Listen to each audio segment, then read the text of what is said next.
Jesus പറഞ്ഞ മുടിയനായ പുത്രന്റെ ഒരു ഉപമ നിങ്ങൾ കേട്ടിട്ടുണ്ടാവും. എല്ലാം നഷ്ടപ്പെടുത്തി വീട്ടിലേക്ക് തിരിച്ചു കയറി വന്ന പുത്രനെ പിതാവ് സ്വീകരിച്ചത് സ്വർണ്ണമോതിരം ഇട്ടിട്ടായിരുന്നു.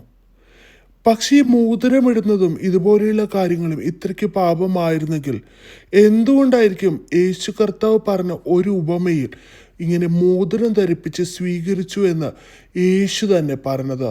അപ്പോൾ തീർത്തും ഇതിൽ നിന്ന് നമുക്ക് മനസ്സിലാക്കാൻ പറ്റുന്ന ഒരു കാര്യം, വിശുദ്ധി എന്നും ലാളിത്യമെന്നും പറഞ്ഞ് സ്ത്രീകളുടെ മേൽ സ്ത്രീ വിരുദ്ധത അടിച്ചേൽപ്പിക്കുന്ന ചില പുരുഷന്മാരുണ്ടാക്കിയ പാരമ്പര്യ നിയമം മാത്രമാണ് സ്ത്രീകൾ ആഭരണം ഉപയോഗിക്കരുത് എന്നുള്ളത്.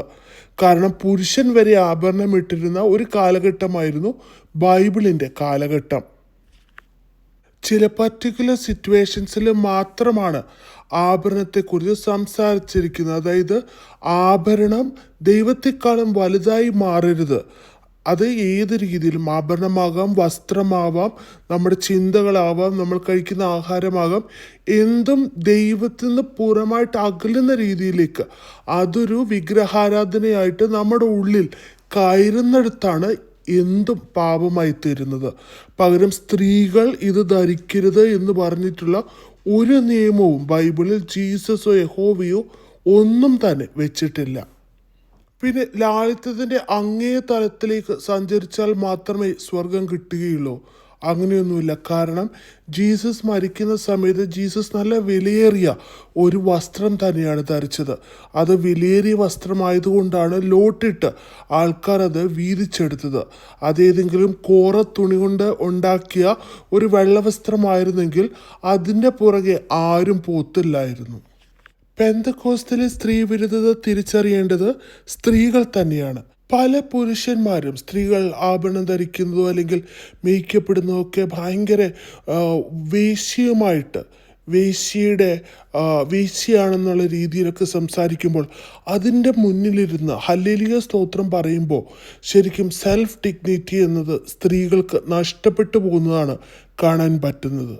അതുകൊണ്ട് ഇത്തരത്തിൽ പ്രസംഗം നടത്തുന്ന ആൾക്കാരുടെ മുന്നിൽ ദയവായിട്ട് സ്ത്രീകൾ ഇരിക്കാതിരിക്കുക. സ്ത്രീകളെ റെസ്പെക്റ്റ് ചെയ്യുന്നവരുടെ മുന്നിൽ മാത്രം ഇരിക്കുക.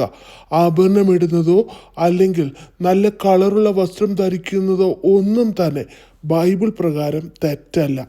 ഇതൊക്കെ നമ്മുടെ ജീവിതത്തിലെ വിഗ്രഹാരാധനയായി മാറുമ്പോൾ മാത്രമാണ് തെറ്റായി മാറുന്നത്. അത് നിങ്ങളുടെ വീട്ടിലെ കാറായാലും സ്വത്തിനോടുള്ള ആക്രാന്തമാണെങ്കിലും അല്ലെങ്കിൽ സ്ഥലങ്ങൾ വാങ്ങിക്കൂട്ടുന്നതിനോടുള്ള ആക്രാന്തമാണെങ്കിലും ഇതൊക്കെ തന്നെ പ്രശ്നമാണ്, വിഗ്രഹാരാധനയിലേക്ക് കടക്കുന്നതാണ്. അതേപോലത്തെ ഒരു പ്രശ്നം മാത്രമേ ഉള്ളൂ ഇതും. അതുകൊണ്ട് സ്വത്തും കാര്യങ്ങളുമൊക്കെ എത്ര വാങ്ങിക്കൂട്ടാം എന്നതും, എന്നാൽ ഒരു 100 രൂപയുടെ മാലയിട്ട് കഴിഞ്ഞാൽ അവൾ മോശമാണ്, വേശ്യയാണെന്ന് പറയുന്നിടത്തും ദയവായിട്ട് സ്ത്രീകൾ തലവെച്ച് കൊടുക്കാതിരിക്കുക.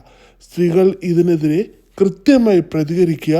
സെൽഫ് റെസ്പെക്റ്റ് അത് തീർച്ചയായിട്ടും സ്ത്രീകൾക്ക് ആവശ്യമുണ്ട്.